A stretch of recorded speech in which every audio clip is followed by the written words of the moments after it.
साथियों नमस्कार, आप सबका स्वागत करता हूं आपका अपना ही चैनल एफएस ज्ञान में। चलिए आज हम नवोदय प्रवेश परीक्षा कक्षा 6वीं के सीरीज चालू कर रहे हैं। इसमें आपको जो क्वेश्चन मिल रहा है वो पूरा कॉन्सेप्ट बेस्ड रहेगा, साथ ही ट्रिक का आपको इसमें सीखने को मिलने वाला है। चलिए बढ़ते हैं। तो क्वेश्चन हमारा, उससे पहले अगर हमारे चैनल में नए हैं तो हमारे चैनल को जरूर सब्सक्राइब कीजिए, बेल आइकन को प्रेस करके ऑल को टच करना ना भूलिएगा। चलिए पहले पढ़ते हैं। क्वेश्चन नंबर हमारा पहला है, वह कौन सी संख्या है जो 4, 8 और 6 तीनों का गुणज है। तो देखिएगा, गुणज एक विशेष शब्द है, इसका मतलब वही समझना है हमें। तो गुणज का मतलब होता है जैसे पहाड़ा, ये आप समझ जाइएगा। गुणज का मतलब क्या होता है? पहाड़ा, है ना। इसको आप देखिएगा, मतलब 4 का गुणज मतलब 4 का पहाड़ा, ठीक है। 8 का गुणज मतलब 8 का पहाड़ा, 6 का गुणज मतलब 6 का पहाड़ा। अर्थात वह संख्या पता करनी है जो 4 के पहाड़ा में, 8 के पहाड़ा में, 6 के पहाड़ा, तीनों के पहाड़ा में आए। अर्थात इनको भाग कर दे, 4 भी इनको भाग कर दे, 6 भी, 8 भी। इस तरह की वह संख्या कौन सी हमें चयन करनी है। तो ध्यान दीजिए, इसी का कॉन्सेप्ट क्या है हमारा? लसा, है ना, लघुत्तम समापवर्ती, यही तो है, ठीक है। तो इसमें हमें 4, 8 और 6, ये देखिएगा मैं आपको बताता जाऊंगा मानसिक रूप से आपको भी और लिखित रूप से भी। देखिएगा कि इन 4, 8, 6 तीनों के पहाड़ा में क्या आता है वो निकाल लो, तीनों का एक सम्मिलित रूप, ठीक है। तो 4 के पहाड़ा में, 8 के पहाड़ा में, 6 के पहाड़ा में क्या आता है वो आप सोचो, है ना। तो सबसे जो बड़ी संख्या है उसका आप पहाड़ा पढ़ते जाइएगा, ठीक है। तो 4 के पहाड़ा पढ़ते 8 के पहाड़ा पढ़ते जाएंगे तो 8 दूनी 16, 4 के पहाड़ा में 16 आता है, 6 में नहीं आता है, दिमाग में आपको जा रहा होगा, है ना। 8 तिया 24 जो है 4 के पहाड़ा में भी आता है, 6 के पहाड़ा में भी आता है और 8 के पहाड़ा में भी आता है, ठीक है। तो इस तरह से जो 24 वह संख्या है, छोटी से छोटी, जो तीनों के पहाड़ा में आता है, और इसी को हम क्या बोलते हैं? लघुत्तम समापवर्त्य बोलते हैं, ठीक है। इस तरह से आपका सभी कॉन्सेप्ट और क्लियर होता जाएगा, ठीक है। समापवर्त्य ऐसा लिखेंगे, क्लियर। अब चलिए बढ़ते हैं। अर्थात इस 24 से आप इसको भारी से भाग देंगे, क्लियर है। तो चलिए आप 24 का टेबल भी आपको पहाड़ा भी याद रहना चाहिए, है ना। तो चलिए देखते हैं। 396 को 24 से भाग करेंगे, है ना। तो 24 से कम 24 आ गया हमारा, ठीक है। उसके बाद कितना बच गया यहाँ से? 15 बच गया, ठीक है ना। और 156 हो गया, ठीक। तो 24 सत्ते क्या होता है? 144, सॉरी 24 छक्का 144 होता है ना। तो वो पूरा तरह भाग नहीं जा रहा है, 156 है, 144 आया, ठीक है। तो अंतर 12 का हुआ तो पूरी तरह से भाग नहीं गया, तो ये संख्या नहीं होगी हमारी, है ना। अब दूसरा पढ़ते हैं, 664 को भाग करेंगे। तो देखिएगा इस तरह से आप भाग कर सकेंगे, है ना। अगर 24 का पहाड़ा याद है ना, तो स्टार्ट करते हैं। तो यहाँ से होगा 24 दूनी 48 हो गया, ये 66 है इसलिए, ठीक है। अब बचा कितना यहाँ से? तो यहाँ से बच गया हमारा 8 बचा, ये 16 हो गया, 16 में 8 कटा है, 8 बचा, 5 में 5 बचेगा, ये में 4 कम करेंगे तो 1 आ गया, ये 84 हो गया, ठीक है।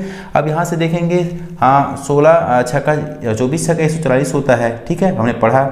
उसके बाद 24 सत्ते, ठीक है, 144 में 4 और क्या करेंगे? 24 जोड़ देंगे, है ना। तो 24 सत्ते कितना होता है वो देख लीजिएगा यहाँ से। तो ये हो गया 168, इसके नज़दीक है ना, तो 8 में ज़्यादा हो जाएगा, तो सत्ते, तो पूरी तरह ये भी भाग नहीं जा रहा है, ठीक है।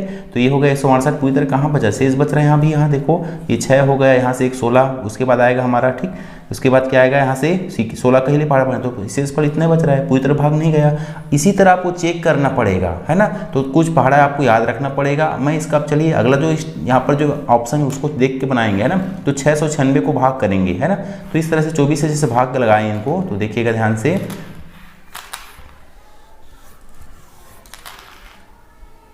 24 भागी 696 ऐसा लिख लीजिएगा, ठीक है। तो चलिए बढ़ते हैं यहाँ से। तो 24 दूनी 48, 24 दिया 72 होता है, तो 24 दूनी होता रहता है हमारा 48 हो जाता है ना। यहाँ से कितना बच गया? यहाँ से हो गया 1 बचा, और ये हो गया हमारा, ये 6 उतारेंगे, इधर कितना बचा? 6 में 4 कम करेंगे तो आ गया हमारा 216, और होता कितना है? 24 नहीं 216 होता है। इस तरह से हमारा जो ऑप्शन नंबर क्या है? सी, आप उस सर्कल करेंगे, ठीक है। ये आपको बेसिक बता रहा हूँ, है ना, क्योंकि सबसे भाग करके देखें तो टाइम लगेगा, ठीक है। वैसा भी चेक कर सकते हैं कि 4 के पहाड़ा में क्या आता है? 4 ने 36 हो गया, यहाँ 3 बजा, 4 ने 36 आ गया। 8 के पहाड़ा में जाता है कि देख लेंगे, 8 चौक 32, 4 आ गया, 46 नहीं जा रहा है ना, 46 कहाँ आगे पढ़ा था, छोड़ दीजिएगा। एकक भी चेक कर सकेंगे और लसा निकाल कर भी आप चेक कर सकते हैं। चलिए बढ़ते हैं अगला क्वेश्चन। प्रश्न एक तो आना ही आना है, जी हाँ, कि अंकों को हम संख्या के रूप में कैसे प्राप्त करें या संख्या को अंकों के रूप में कैसे प्राप्त करें, वो आप आसानी से सीख पाएंगे इस प्रश्न के द्वारा। चलिए पढ़ रहा हूँ प्रश्न। 2,02,000 को अंकों में लिखने पर प्राप्त होगा, इन चारों में से कौन सा प्राप्त होगा। अब आपको थोड़ा सा बेसिक बता दूं मैं, तो सबसे पहले क्या आता है हमारा? इकाई, जी हाँ इकाई आता है, ठीक है। उसके बाद पहले क्या आता है, उसके बाद पहले क्या आता है? संख्या का हम स्थानीय मान के रूप में पढ़ना सीखते हैं तो इकाई, फिर दहाई, फिर क्या आता है उसके पहले? सैकड़ा, ठीक है, फिर हजार, हजार में क्या आता है 10,000, ठीक है। तो इनको बताने का मतलब क्या है, उसके बाद आता है लाख आता है, फिर क्या आता है हमारा 10 लाख। ये है हमारा क्या, संख्याओं का जो है स्थानीय अंकों का, अंक विशेष का हमारा स्थान विशेष के आधार पर नामांकन, ठीक है। तो इस तरह से आप इनको आप पकड़ के रखिएगा, मन में बिठाइएगा। सैकड़ा मतलब क्या होता है, 3 अंक आना चाहिए, ठीक है। 1 2 3, मैं जीरो नहीं लिख रहा हूँ, ऐसे आपको बता रहा हूँ, ठीक है।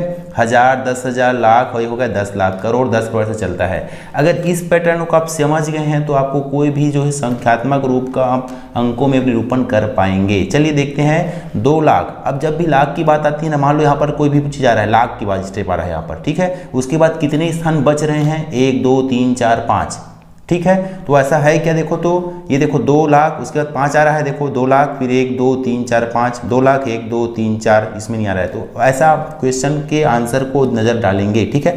तो सबसे पहले देखेंगे, पहले आपको आंसर कौन सा होगा वो बताऊंगा, फिर कैसे प्राप्त करें वो सीखेंगे। तो यहाँ पर देखेंगे ये क्या दिखा है, देखो यहाँ पर 2 लाख, लाख के बाद कितना अंक आना चाहिए, 5 अंक, 1 2 3 4। तो हमारा ऑप्शन ये आंसर नहीं हो सकता, ठीक है। 2 लाख के बाद, लाख के बाद कितना अंक आना चाहिए, मान लो ये 2 लाख हो गया है ना, मान लो, तो अब कितने अंक आना चाहिए, 5 अंक, 1 2 3 4 5 हो सकता है, क्लियर। ये लाख हो गया तो 1 2 3 4 5 ये भी हो सकता है। फिर देखो ये लाख हो गया तो 1 2 3 4, तो ये 2 ठो हट गए हमारे, ये और ये हमारा ऑप्शन आंसर करेक्ट नहीं होगा, होगा तो दोनों में से एक होगा। अब देखते हैं लिखे कैसे, ठीक है। 2 लाख के बाद क्या कहा गया है, 2000। अब देखिए हजार यहाँ पर मान लो लिख देता हूँ, यहाँ पर देखो हजार, तो हजार के बाद कितने अंक आना चाहिए, 1 2 3, देख लीजिए हजार, मान लो ये है, ये 0,000 हो गया, ये दोनों है ना, ये 0,000 के बाद 0,000 है ना, बोलेंगे इसको, ठीक है। इकाई यहाँ 3 अंक आ रहा है, ठीक, तो ये हो गया 1 2 3, तो यहाँ पर 0 है, ठीक है। तो ये नहीं हो सकता, यहाँ पर देखते हैं ये 2 है यहाँ पर, उसके बाद 1 2 3 अंक है ना, ठीक है। तो इस तरह से हमारा जो आंसर क्या बनने वाला है, ये होगा ही होगा 2 लाख 2,000, ठीक है। अब चलिए ये छोटी सी बात है, इससे आप सीखेंगे। अब एक चीज़ याद रखिए, लाख के बाद कितने जीरो आते हैं वो याद रखिए। मान लो 2 लाख ऐसा लिखा हूँ मैंने, ठीक है, तो लाख के बाद कितने जीरो आते हैं, 5 जीरो, ठीक है। ऐसा इकाई, दहाई, सैकड़ा, हजार, 10,000, लाख हो रहे लाख, ठीक है। अब देखिएगा हजार के बाद कितने, यहाँ पर लिखा गया 2 लाख, मैंने 2 लाख इसको लिख दिया है, ठीक है। उसके बाद लिखा है 2000, तो हजार में कितने जीरो आते हैं, 3 जीरो, इधर से लगाते हैं, इकाई, दहाई, सैकड़ा, ठीक है। उसके बाद ये हो गया हजार, आ गया, इन दोनों को जोड़ दो, ठीक है। वो भी तो तरीका एक बनाने का है। कौन सा रूप करेक्ट रहा हमारा, ऑप्शन सी वाला। तो इससे आप कई तरह से आपका कॉन्सेप्ट ही क्लियर कर रहा हूँ, है ना, आप आसानी से पहचान भी लेंगे, लेकिन कॉन्सेप्ट आपको क्लियर रहना चाहिए। चलिए बढ़ते हैं नेक्स्ट क्वेश्चन की ओर। ये तीसरा क्वेश्चन दूसरे के समान ही है। यहाँ पर प्रश्न पढ़ रहा हूँ, 1,79,010 को अंकों के रूप में किस प्रकार लिखेंगे। 4 ऑप्शन है, इनमें से आपको एक को सर्कल करना है, ठीक है। तो ध्यान दीजिए, इसके लिए ट्रिक भी अपनाएंगे। कैसा ट्रिक है कि यहाँ पर मैंने बता दिया हूँ कि हजार में कितने जीरो होते हैं, 1 लिखने के बाद 3 जीरो, ठीक है। 1 लाख में कितने जीरो होते हैं, 1 लिखने के बाद 5 जीरो होता है, ये आपको माइंड में रहना चाहिए, क्लियर है। करोड़ में कितने जीरो होते हैं, 1 लिख दीजिए, 1 करोड़ लिखना मान लो तो 7 जीरो होते हैं। इस तरह से आप इनको अगर पकड़ के रखेंगे तो अंकों को गिन के ही, अंकों की संख्या को गिन के ही आप आंसर बता पाएंगे, क्लियर है। 1 2 3 4 5 6 7, तो 7 जीरो हो गए, और अंक एक हो गया 8। 8 किसमें अंक है, ठीक है। तो यहाँ देखते हैं 1 2 3 4 5 6, ये नहीं होगा आंसर, क्लियर है। 1 2 3 4 5 6 7, ये भी नहीं होगा आंसर। 1 2 3 4 5 6 7, ये भी नहीं हो सकता। 1 2 3 4 5 6 7 8, तो यही हमारा फिक्स बैठ रहा है। तो एक तरीका हुआ।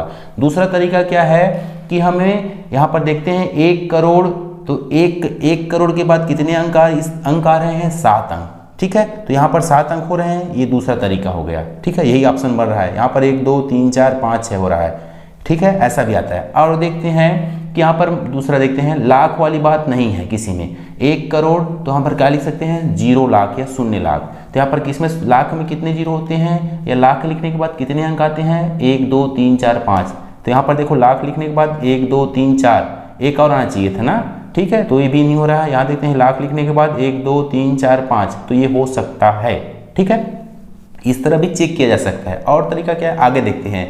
1,79,000, तो हजार में कितने जीरो होते हैं, 3 जीरो या 3 अंक होते हैं, ऐसा बोलेंगे। हजार वाला अंक लिखेंगे, जैसे 79 लिख देते, मान लो लिख देता हूँ मैं 79 लिखता हूँ, और हजार लिखना है तो 1 2 3 जीरो हो गए।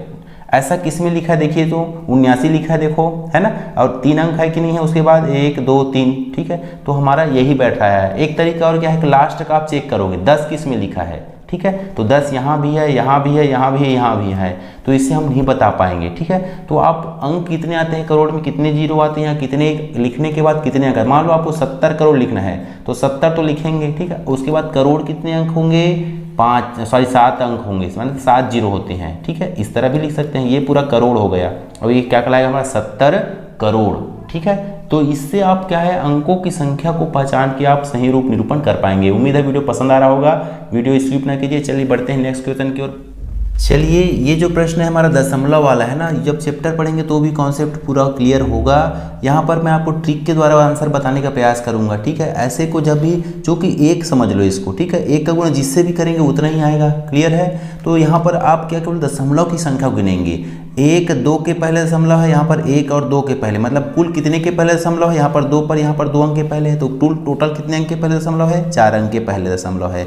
तो 4 अंक के पहले दशमलव किस में लगा है वो चेक कर लो, सब तो सेम एक ही लिखा हुआ है, क्लियर है। तो किस में 4 अंक के पहले दशमलव है, देखिएगा 1 2 3 4 ये लगा हुआ है। तो आंसर जो है सी को आप क्या करेंगे, बॉल पॉइंट पेन से सर्कल करेंगे, ठीक है ना, बेहतरीन। चलिए बढ़ते हैं अगला क्वेश्चन की ओर। चलिए प्रश्न है हमारा 0.5 भागी 0.3 गुना 0.3 कोष्टक में है, का मान होगा चारों में से कौन, ठीक है। तो हमने पहले आपको वीडियो में बता दिया हूँ कि आपको इसको ध्यान रखना है, बोर्ड मास, ठीक है। ये होता क्या है, सबसे पहले ब्रैकेट सॉल्व करना, आया है ब्रैकेट है ना, क्योंकि यहाँ पर भाग गुना भी करना है, हमें भाग भी करना है, तो पहले ब्रैकेट को हल करेंगे, क्लियर है। ब्रैकेट के अंदर कौन सा चिन्ह है, गुना का, उसको गुना कर लीजिएगा, ठीक है, देखते जाइएगा। तो होगा क्या, इसको ध्यान देना ना, यहाँ पर बहुत मिस्टेक होता है, ठीक है। तो इस तरह से अब ब्रैकेट को ही हल कर रहा हूँ, तो यहाँ पर कैसे करेंगे, देखो आप गुना करते समय दशमलव को भूल जाने का मतलब उसको ध्यान मत देना कि यहाँ पर हमें दशमलव वाला काम कर रहे हैं, क्लियर है। आप क्या करेंगे, दशमलव को भूल जाइए, मैं लिख दिया देखो, भूल गया हूँ, है ना। इसके बाद क्या करेंगे, 3 का गुना 3 से 3 3 9, 3 शून्य हम शून्य आ गया, 3 का गुना पूरा कर लिए, ठीक है। उसके बाद देखेंगे आगे क्या होता है कि 0 का गुना 3 शून्य शून्य शून्य शून्य शून्य तिया शून्य शून्य शून्य शून्य, इनको सबको जोड़ेंगे तो कितना रहा देखते हैं, 9 और 0 जोड़े 9 आ गया, शून्य शून्य का यहाँ पर शून्य आ गए, शून्य शून्य का यहाँ पर शून्य आ गए। अब ध्यान क्या देना है, अब दशमलव पर ध्यान देना है। कैसे कि यहाँ पर 1 अंक के पहले दशमलव है और यहाँ पर जो गुण्य है उसमें भी 1 अंक के पहले दशमलव है, क्लियर बात। तो टोटल कितने अंक के पहले दशमलव है, 2 अंक के पहले। तो यहाँ पर जब 1 और 2 के पहले क्या लगा देंगे, जो गुणनफल में दशमलव देख रहे होंगे, तो ये जो यहाँ पर जो कोष्टक का है हल किए उसको क्या है हमारा 0.09 आया, ठीक है। अब कोष्टक तो चूंकि एक ही पद है ना, एक ही संख्या है, उसको आप हटा दीजिएगा इस तरह से, ठीक है, हल हो गया। अब उसके बाद क्या है, भाग का चिन्ह, तो भाग करेंगे, क्लियर ना। तो चलिए इसको मैं कैसे लिखूं, थोड़ा ध्यान दीजिएगा कि दशमलव संख्या को भिन्न रूप में कैसे लिखेंगे वो देखिएगा। दशमलव के नीचे में 1 लिखेंगे और एक अंक है ना, कोई भी अंक रहे, 0 रहे चाहे 9 रहे चाहे 8 रहे, जो भी, तो वहाँ पर 0 लगाएंगे। अब दशमलव हटा के पूरा जो भी अंक रहेगा उसको हटा दीजिएगा, ठीक है।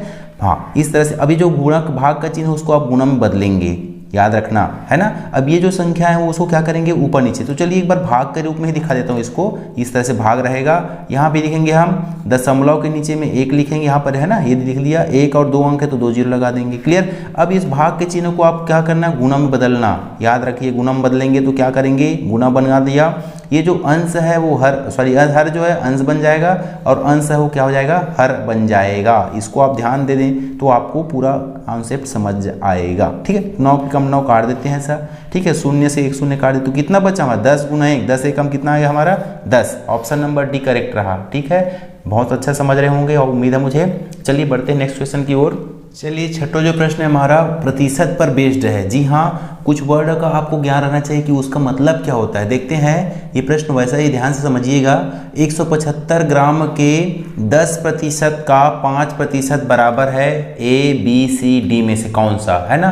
तो इसके लिए आप ध्यान दीजिए, यहाँ पर जो के लिखा है और का लिखा है उसका मतलब क्या होता है, ठीक है ना। तो यहाँ देखिएगा बनाना कैसा है आपको, 175 का 175 लिखेंगे, के का मतलब भी होता है गुना, क्लियर है, ये हो गया 10%, और का मतलब भी होता है गुना, की का मतलब भी होता है गुना, गणित की भाषा में आप समझ जाइएगा इस तरह से, ठीक है। अब इसको हल करना है तो जब भी भिन्न संख्या प्रतिशत संख्याओं को हम क्या करेंगे, भिन्न में बदलेंगे। बहुत आसान है, देखते जाइएगा। इस तरह से क्या हो जाएगा, ये 10% को मैं क्या लिखूंगा, 10/100, ध्यान दीजिएगा। प्रतिशत का मान ही क्या होता है हमारा 1/100। पिछले वीडियो में हम समझ गए होंगे। और यहाँ पर अगला जब पढ़ेंगे तो ये हो जाएगा 5% मतलब क्या हो जाएगा 5/100। काम क्या करना है, काटने का काम करना है। जी हाँ, तो एक काम करेंगे, आप अगर 0 0 नीचे रहे ना तो मत काटिए, सब जितने ऊपर है ऊपर का गुना कर लीजिएगा, ठीक है। चूँकि दशमलव लगाने में सुविधा होगी। देखिए कैसा है, यहाँ पर मान लो शून्य है तो ठीक है, तो 10 पंचे 50 हो गया है ना, तो 50 का शून्य यहाँ पर लिख दूँ क्या मैं ऐसा, ठीक है। 5 पर छोड़ देते हैं, यहाँ पर 50 है इसमें, ठीक है। तो चलिए इस 5 का पहाड़ा पर हम पढ़ेंगे किससे, 5 से। 5 पंचे 25 का 5 हासिल आया 2, ठीक। 5 सत्ते 35 और 2 हो गया हमारा 37, हासिल आया 3। 5 एकम 5 और 3 हो गया 8। और यहाँ पर नीचे में कितना, नीचे का गुणा नीचे से भी, जब भी तो हम भिन्न का गुणा करते हैं ना तो ऊपर का गुणा ऊपर से, नीचे का गुणा नीचे से करना है, ठीक है। चूँकि 0 0 आ गया इसलिए काटते मत बैठना, टाइम के वेस्ट बिल्कुल नहीं करना है। तो 100 गुना 100 मतलब 1 एकम 1 कर देना ऐसा, और 1 2 3 4 शून्य है तो 4 शून्य आप नीचे लिख देंगे। क्लियर है। क्या करेंगे आप, नीचे अगर 4 0 है ना, नीचे 4 0 है, आगे 1 है ना, 4 0 है मतलब इसका मतलब क्या होता है कि ऊपर के 4 अंक के पहले क्या लगा देंगे हम, दशमलव। क्या लगा देंगे, दशमलव, ठीक है। तो देखते हैं क्या हो जाएगा यहाँ से। तो यहाँ से हो जाएगा 4 अंक के पहले ऊपर दशमलव लगा देंगे तो ये हो जाएगा 8 7 5 0, 1 2 3 4 के पहले क्या लग जाएगा, दशमलव। तो आंसर कौन सा हो गया हमारा, सी। जी हाँ, ये रहा करेक्ट आंसर। इस तरह से आप कॉन्सेप्ट क्लियर करिएगा, ठीक है। चलिए मिलते हैं बेहतरीन वीडियो के साथ, तब तक के लिए जय हिंद जय भारत।